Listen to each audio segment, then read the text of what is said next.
So we're in Parshas Mikeitz, and this is the second of three parshios where the main protagonist is Joseph. And we read his story and we follow his arc and the trajectory of Joseph's narrative in the Torah. And it's really hard to not marvel at Joseph's abilities and Joseph's diverse talent. He's an absolute prodigy. He's a wunderkind. He's a polymath. He's a Renaissance man. In so many different areas, Joseph displays inordinate ability, supernatural, unusual, uncommon ability and talent. He has, of course, tremendous holiness. We're told, Rashi tells us, that Jacob, when he saw Joseph, he saw himself.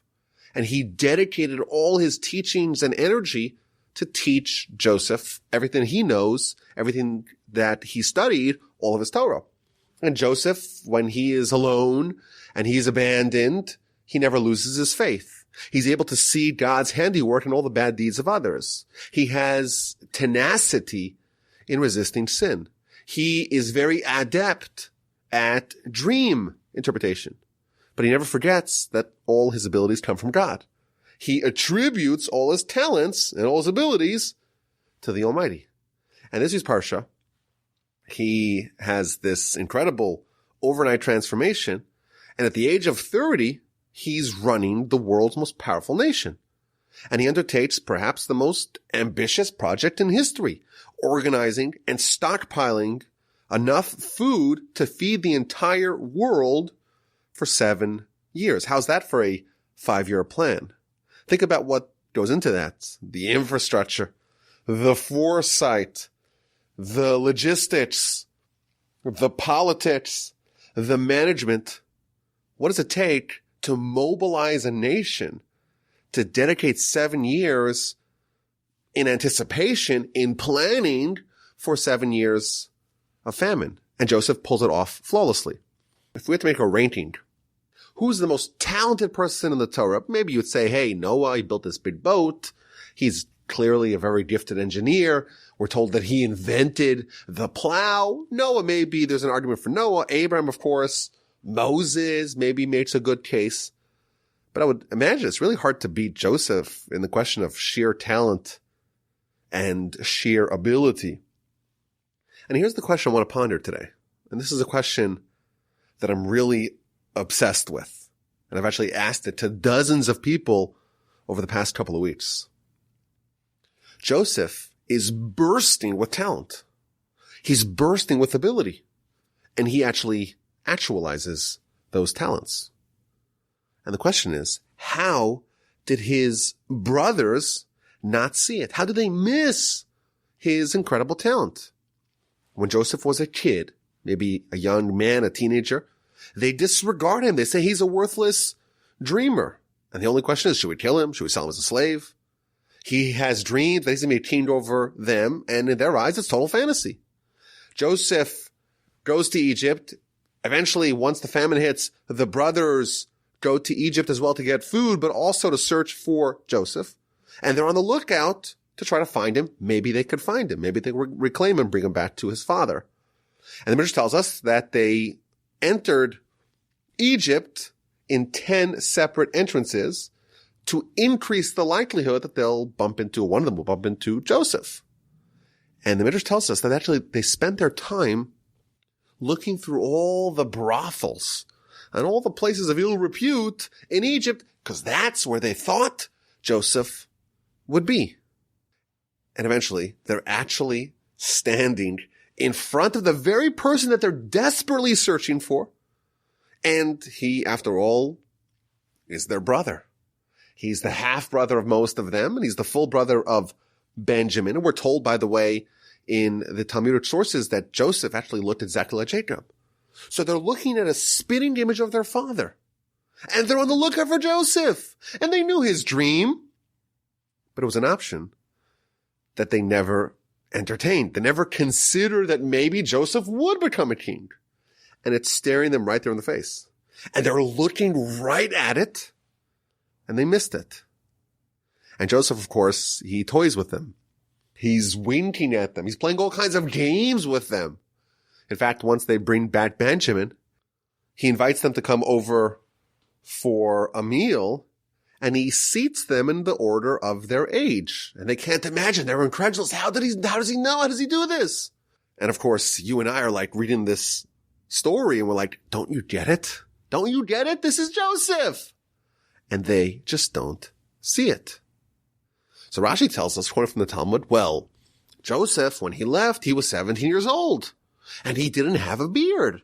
And now he's 30 and now he has a beard, and that's why they couldn't see him. Now, I would imagine that the brothers had beards as well, so they know what a family member with a beard looks like.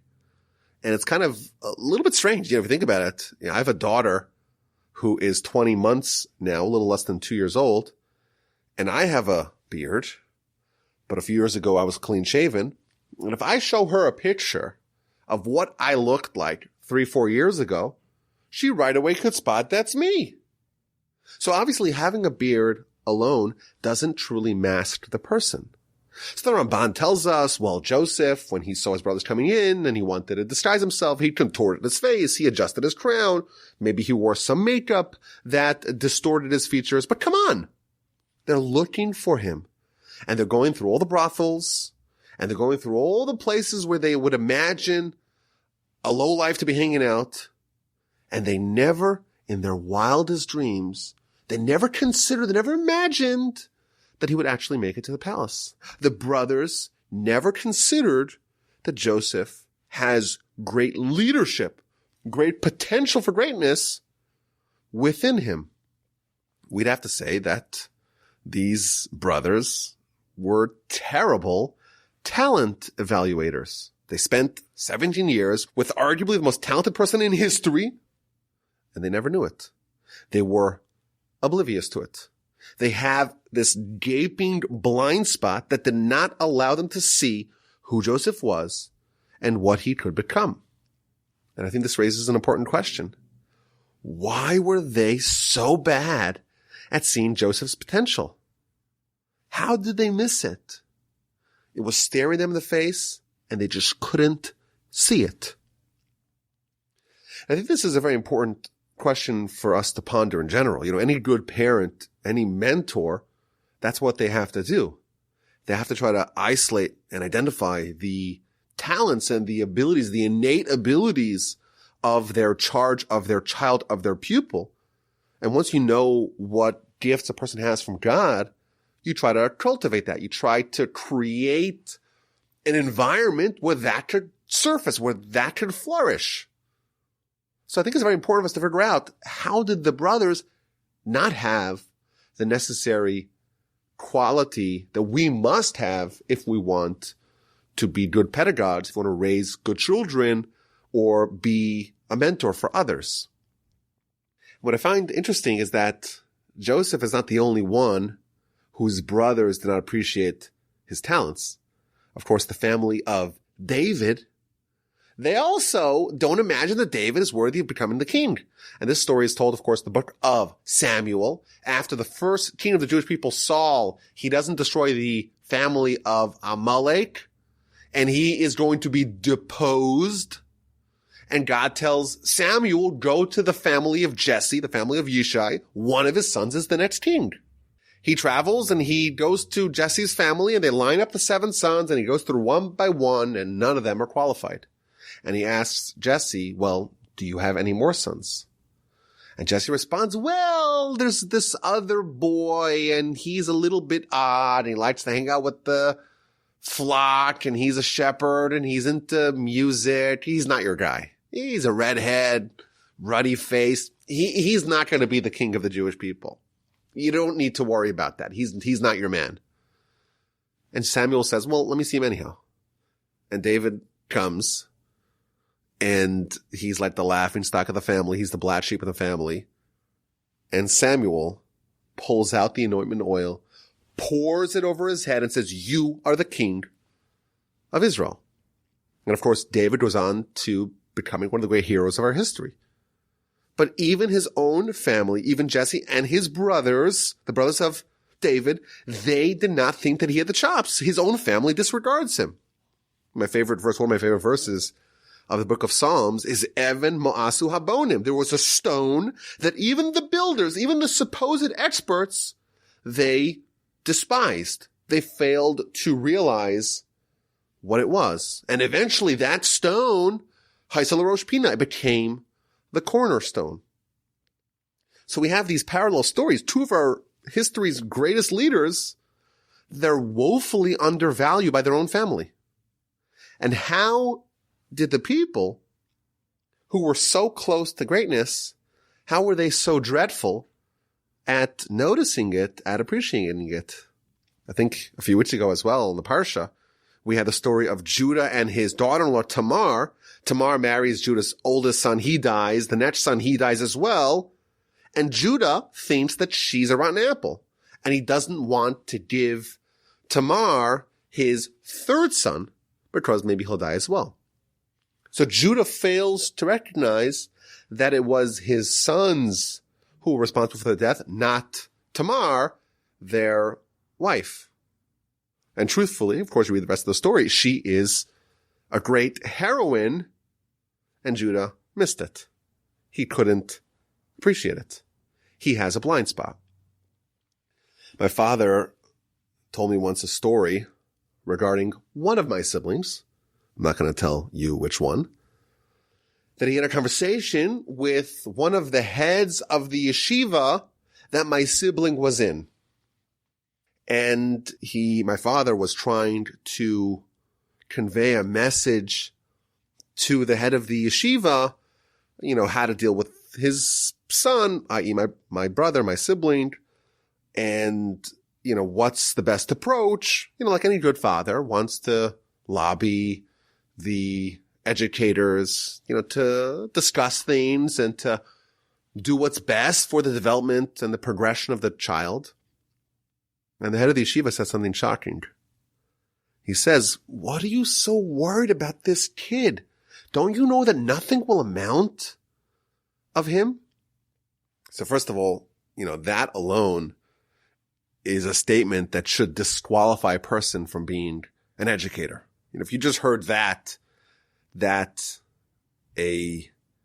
educator, a teacher, someone who is supposed to influence others, has a complete disregard for the potential of a student, that alone is enough to say this person is not qualified. But what's actually interesting is this particular child that was being discussed is one of the most successful and talented and gifted and creative and dedicated people that I've ever met. And I've met a lot of very talented and dedicated and creative people. Someone who does so much, who accomplishes so much. Someone, again, obviously, was bursting with talent. And someone who is hired, whose job ostensibly is to cultivate that talent, could make such a shocking statement and say, well, nothing's going to happen. Obviously, the kids are going to be a failure. So we see that there's something that exists wherein people have a blind spot and they cannot see the talent that's there. I think even in modern times and even for totally secular subjects, I feel like this is something that we're really bad at. People have a hard time evaluating talent that hasn't been cultivated. This week, maybe we should not be discussing this on the Parsha podcast, but this week, the biggest contract in NBA history was signed. And the athlete who signed it, when he was in the draft, so you would imagine he's the best player. He was signed for so much money. He must be very talented. And everyone knew that, right? He wasn't drafted first. He wasn't even drafted 10th. He was drafted 15th, meaning that the people who are ostensibly the world's experts at evaluating basketball talent, they thought that there were 14 other players that were better. And it's kind of amazing. These are people whose job, like the scouts and the people who are in charge of making these selections, these are ostensibly the best people in the world at doing this exact thing, and they're just terrible at it.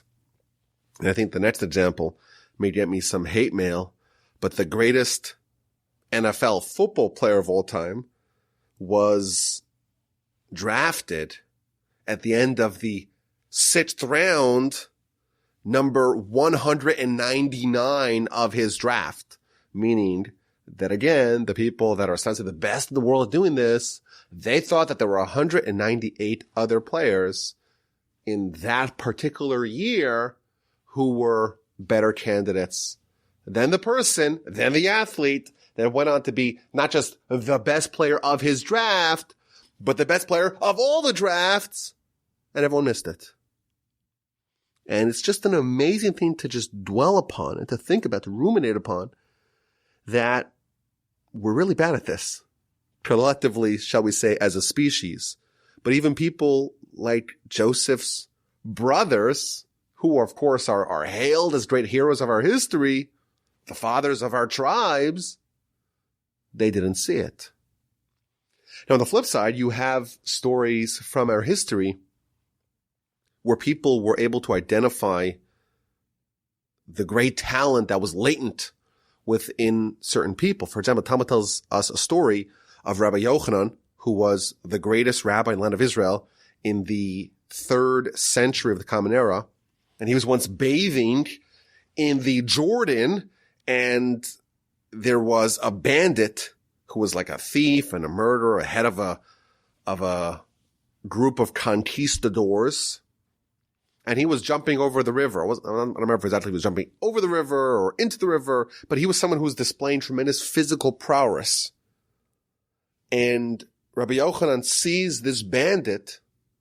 Obviously, has nothing to do with Torah, not righteous. He's a sinner. And Rabbi Yochanan sees him and immediately spots his ability. And he tells him, Chelach la'oraisa, which means your strength should be for Torah. Why are you using your strength for bad purposes? He saw the talent. It just wasn't being directed at something productive. And he encouraged him, well, use it for Torah. So this bandit responded, Yaf yach lanashim, your beauty should be for women, i.e. he looked at the great rabbi, Rabbi Yochanan, who was very beautiful, and he says, it's such a waste. You have such beauty, it should go to women. It shouldn't be, it's wasted on a man. Just like you're saying my strength is wasted on banditry, it should be used for Torah. Your beauty is wasted on you. It should be given to women. So Rabbi Yochanan makes a deal with me. He says, listen, my sister is even more beautiful. And if you commit yourself to go study Torah and to use your strength for Torah, then I'll convince my sister to marry you, and you'll have a wife that's even more beautiful than me. Is it a deal? They strike a deal. Afterwards, Reish Lakish, i.e. the bandit, he tries to jump out of the river like he was doing previously, and he can't do it. His physical prowess was sapped once he dedicated it for spiritual goals.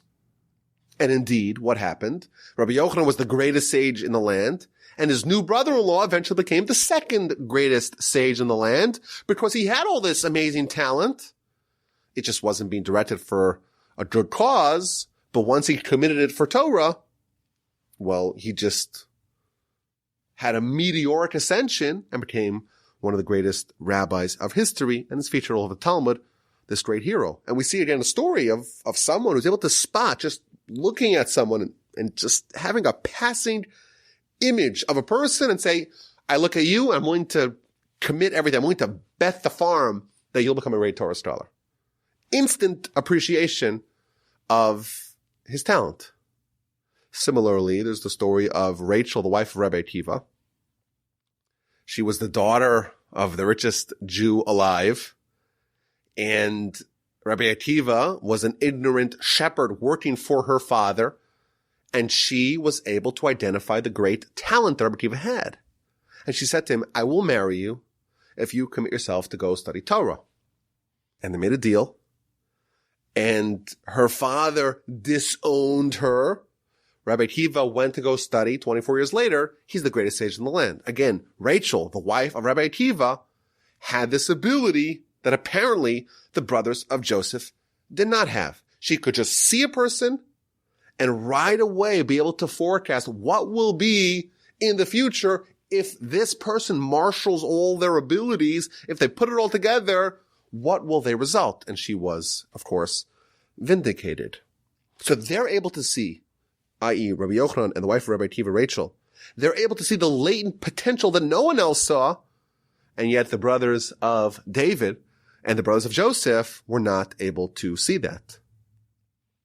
My grandmother told me that when my father's older sister, my aunt, when she was born, so my grandfather would stare at the bassinet for hours. And he wanted to see what characteristics the child has. He was intent on capturing at the very beginning of the child's life to be able to sense what are their strengths, what are their abilities. And he made the very provocative statement, well, after a week, you can't even tell. Because after a week, the kid just tries to copy everyone around them. In fact, my grandfather said of one of my brothers, he told my father, if you don't mess this kid up, he'll become a great Torah scholar. He'll become a great person. Because he had the ability to look and see what talent a person has. And by the way, that was not me. He said other things about me. So we see that even in modern times, it's possible to have this great skill, this very valuable skill, of being able to identify the future potential that is latent, that is hidden within a person. The brothers don't have it. The brothers not of Joseph or of David. And yet we see stories in the Talmud and even in modern times that people do have this ability of talent evaluation and hopefully leading to talent cultivation and people actualizing their potential. I think it's such an important question to ponder. And I think the question is better than the answer. The whole notion that there could be otherworldly talent right in front of us and we just miss it. I think it's a very provocative and frankly, it's quite a terrifying concept. The brothers, they thought they knew Joseph inside out and they didn't see it. And the question is, of course, why? Or how is it even possible that they could be so ignorant of what turns out to be such an obvious fact, post facto? So I had this question and I shared it with a lot of different people and everyone seemed to have a perspective. I'm sure you, the listener, you probably have some ideas of your own. And I want to share some of the answers that I got. And I think there's truth in all of them and there's lessons in all of them. And I encourage you to think about this because it's a very valuable thing. It's a very valuable thing to know that at least there is the possibility of people that we're surrounding ourselves with, our family, our friends, our coworkers. I would imagine if you're a boss, if you're a manager, this is a very important thing to be able to identify talent and hopefully cultivate that talent.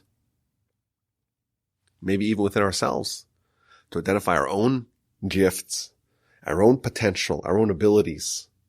Isn't that a supremely valuable thing to know, to have? So I think the question, or at least the concept, is more important than the answer. But I want to share with you all some of the answers that I did get. So I did get an answer. I think this is probably a very true thing. That the Almighty did not want this information to go out.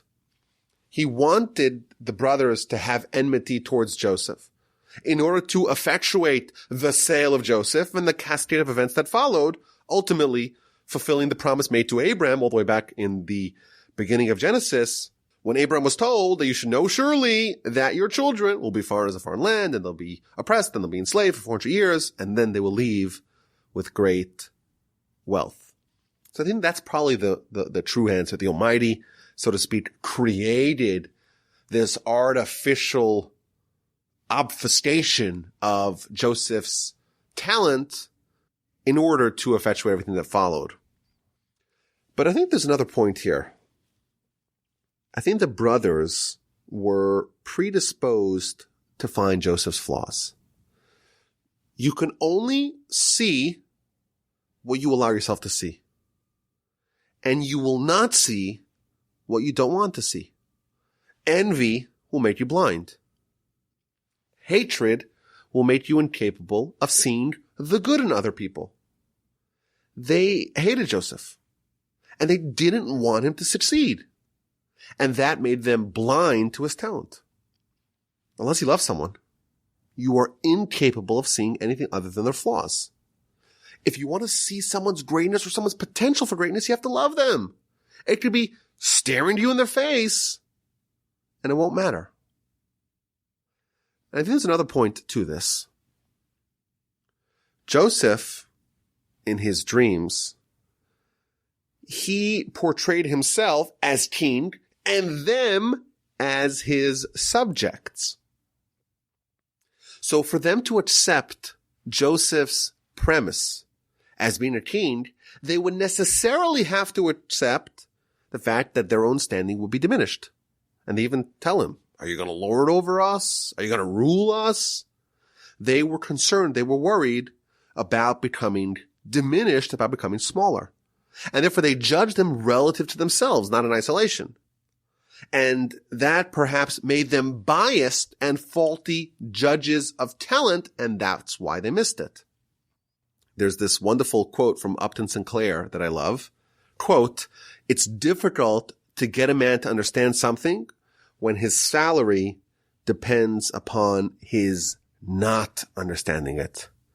Maybe we could amend that quote and say, it's difficult to get a man to understand something when his self-esteem depends upon his not understanding it. The brothers, for them to accept that Joseph would become king, they necessarily had to accept that they would become small, they would become diminished, and only someone who is comfortable in their own flesh and in their own standing can properly assess someone else's talent. And I think there's another answer perhaps that we could speculate. Maybe people are incapable of evaluating talent that far exceeds their own ability. You know, everyone comes with their own vantage point, with their own perspective. And David was so much more talented than his siblings, and therefore they just cannot conceptualize something that's so much more advanced than them. And maybe the same thing we said about the brothers of Joseph. Joseph was almost on the same level as the patriarchs. He's like this bridge, we're told, between Abraham, Isaac, and Jacob and the tribes and the 12 sons of Jacob. And consequently, he is greater than them, and therefore that precludes them, perhaps some speculation here, that precludes them from being able to properly appreciate that. And I also think that the brothers really had something that justified or that vindicated their concern with Joseph. This is something we mentioned in the past. Often, maybe always, the greater someone's potential, the larger and more destructive are their faults, at least initially. We know the Yetzer Hara, the evil inclination, it attacks the powerful, not the feeble. And you look at the two examples brought from the Talmud, Rabbi Akiva and Reish Lakish, both of them displayed a certain enmity towards Torah before they themselves, so to speak, joined and committed themselves to it. The Talmud tells that Rabbi Akiva told his students that before he started studying Torah, he had this pathological hatred towards the rabbis, and he said, I wanted to bite them like a donkey. And the student said, well, who says that? You want to bite them like a donkey? You want to bite them like a dog? So Rabbi Akiva responded, no, I had such hatred for them. I wanted to bite them like a donkey, because a donkey, when it bites, it cracks the bones. The dog, when it bites, it doesn't crack the bones. I think it's interesting that he had some sort of fire in his belly that actually belied his potential for greatness. And Joseph is someone that we see he has a certain drive, a certain passion that could be channeled in a different way, in some sort of counterfactual way, towards becoming a great sinner. David as well. We spoke about this in previous weeks, that both David and Joseph were mirror images of Esav. That maybe had they made different choices, not only they wouldn't have been great, they wouldn't have been neutral or mediocre or okay or so-so either. They would have been horrific sinners. And the polarity, so to speak, between someone who could become very, very, very great, while that same person, should they make other choices, could become very, very, very bad. I had a friend once, still a friend of mine. He was someone who joined the yeshiva, came to the yeshiva only at the age of 26. He grew up in maybe a traditional family, but he never was exposed to advanced Torah study, certainly not to Talmud. And, he finished his law school and he passed the bar and he came to Israel and he came with the expectation of being there for 3 weeks, but he absolutely loved it. He felt like he came home and he extended his stay. Eventually he stayed for a couple of years. Eventually he got married. He's still there. He's been there for more than a decade. But he once told me something that really struck me. Again, he didn't grow up Shomer Shabbos, not Shomer Shabbos. He wasn't, family didn't eat kosher or anything like that. And now he's like a great Torah scholar. And he got married. He has a family. He's becoming a very, very talented and capable rabbi. And also just an awesome guy. And he told me something. He said, the first time I ate a cheeseburger, it was on Yom Kippur. And it's almost like he had this urge to sin spitefully. It's Yom Kippur. Of course, the day we're not supposed to eat at all. And it's a cheeseburger. It's like the milk and meat together. And I'm going to do it on Yom Kippur. Someone like that, who has almost this superpower of a Yetzer Hara, that is evidence that they also have the potential, the superpower, so to speak, to become super righteous and a great Torah scholar. And if someone's like, kind of blasé, not so eager, no passion, someone who is just more of like a humdrum kind of personality, that actually is an indication that maybe they don't have so much potential to become a great scholar. The brothers were very wary of Joseph, and they thought he would end up in the brothels because there was good reason for that. And you know what? Maybe had Joseph capitulated to sin, he would have ended up in the brothels. It's only because he made this choice that radically changed his fortunes and assured that the option of him becoming king would be selected. But the brothers were accurate, in fact, in their assessment to a certain degree. There's a very good chance that Joseph would end up as being a total lowlife. I also think, this is a tangential point, I also think it's worthy to speculate that perhaps Joseph benefited from ostracization. What would have been had Joseph been the golden boy? He always flourished. His brothers just loved him. They always believed in him. They always encouraged him. If he didn't have this kind of chip on his shoulder, this nobody believes in me attitude, he didn't have this alienation, you kind of wonder, would Joseph have amounted to what he became? Maybe it's all this adversity and all this alienation. He's the pariah of the family. Maybe that actually contributed towards him becoming as great as he ultimately became. I think it's a very interesting thing to ponder. But I want to suggest one more idea just to wrap up this interesting subject. We know that the concept of Messiah applies in two different ways, or regarding two different people. There's Messiah ben David from the tribe of Judah, and there's Messiah ben Joseph from Joseph. So there's two kings. We have the king of Egypt is now, of course, Joseph. And the monarchy of the Jewish people goes through David, who is from Judah. So who is the king of the Jewish people? Well, we kind of have two of them. We have Joseph, the king, but he's really a king over the non-Jews. He's a king in Egypt. And we have Judah, who's the king over us. And the idea of Messiah is going to come in these two different ways, we're told. It's one of the most mysterious concepts that we find. Is really not a lot of very clear explanation of what this means. But we're told traditionally that there's going to be two Messiahs. The first we'll have a Messiah ben Joseph, a Josephian character, a king who's going to influence really the world at large, almost like in a secular or political way. And there's Messiah ben David, the ultimate Messiah. The first one's going to die. Messiah ben Joseph's going to die, and it's going to be very tragic. What that means, I don't know. We'll have to wait and see. But there's also going to be a Messiah ben David. I find it interesting that these two stories that parallel each other so similarly, Joseph and his brothers, David and his brothers, both of them are the forebearers of these two Messiahs. And maybe the idea is that the concept of Messiah must be hidden. The idea of redemption can never come from the way that it is anticipated, the way it is telegraphed. It has to be that the Messiah is going to be someone who's a surprise. Joseph, when he reveals himself to his brothers, I don't want to spoil it for you, but that's going to be next week's parsha. That is a tremendous surprise to them. It hits them like a ton of bricks because they were not expecting it. As we say, it came out of left field.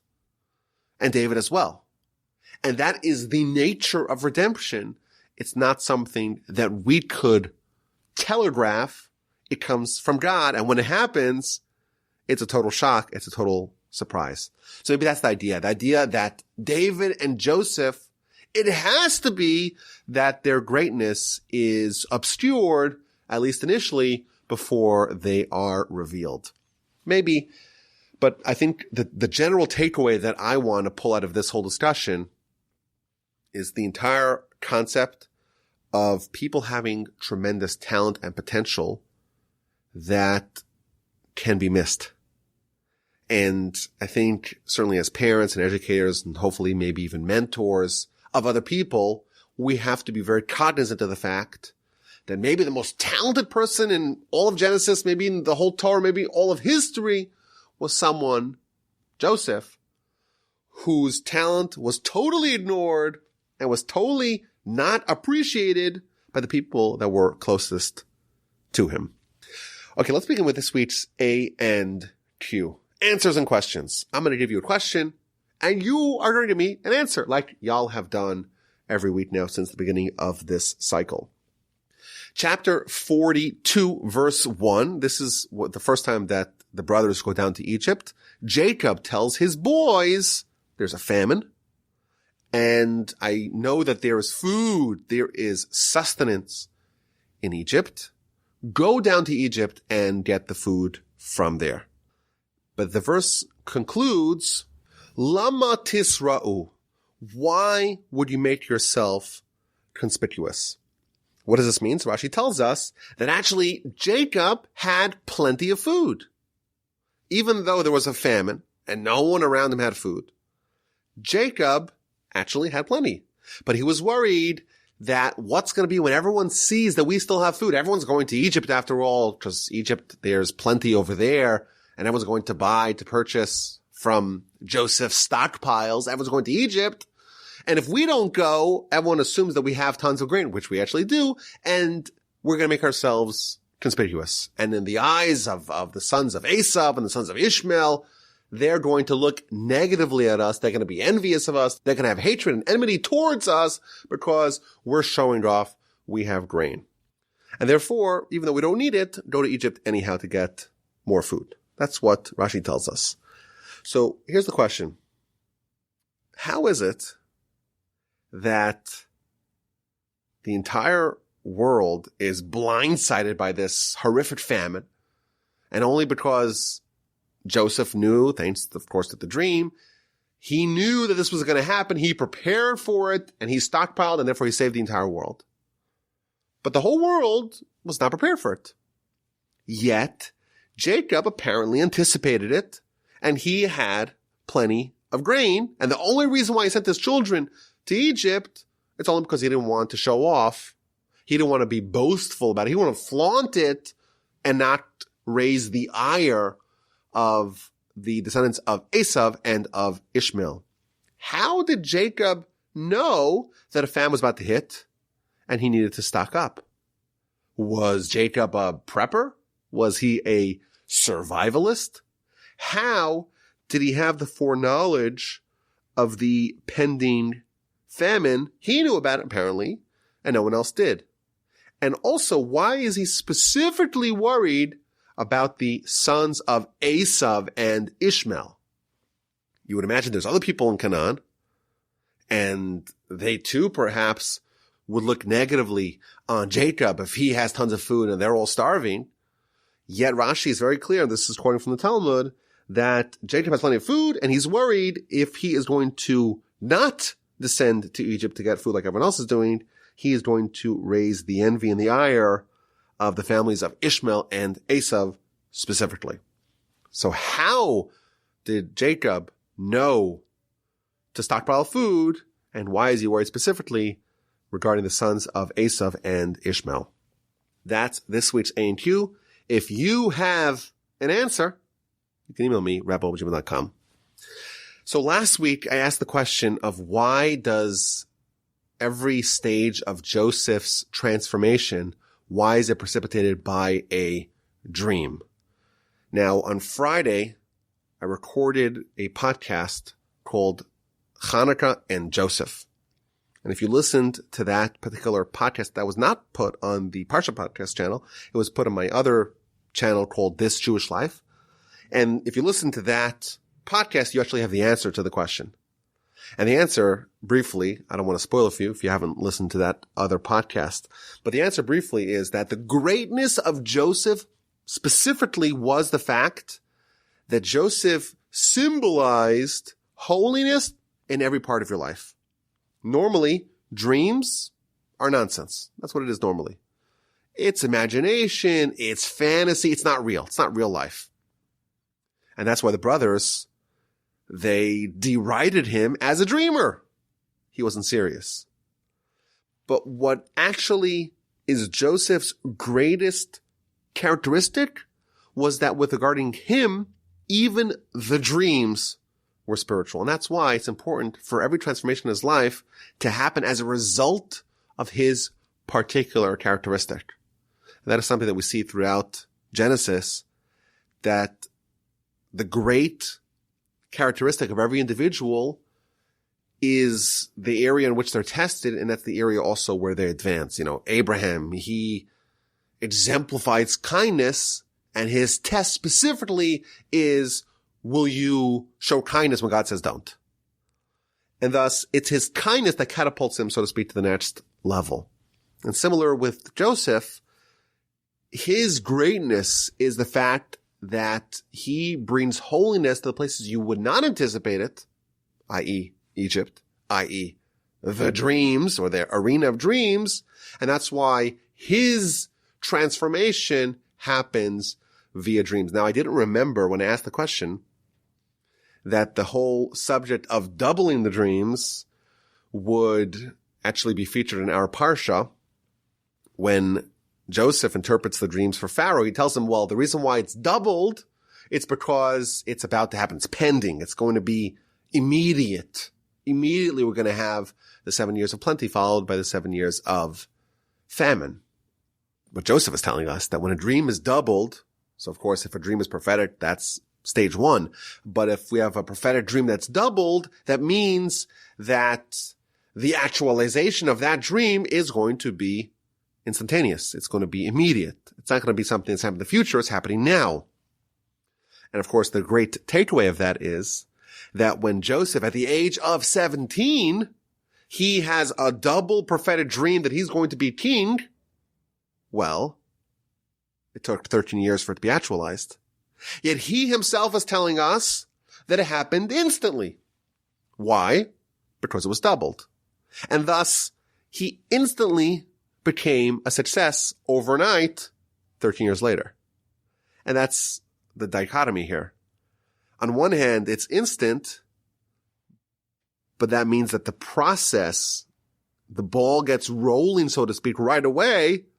But every step of those 13 years is just the actualization of Joseph becoming king. What Joseph is telling us, the lesson that we're learning from this is that it was instant. It just took 13 years. But those 13 years, that is the process of Joseph's coronation. And all the loaves that he has, he's sold as a slave. He is divested of his clothing. They want to kill him even. He is falsely accused of a crime he didn't commit. He's languishing in prison with no hope, apparently.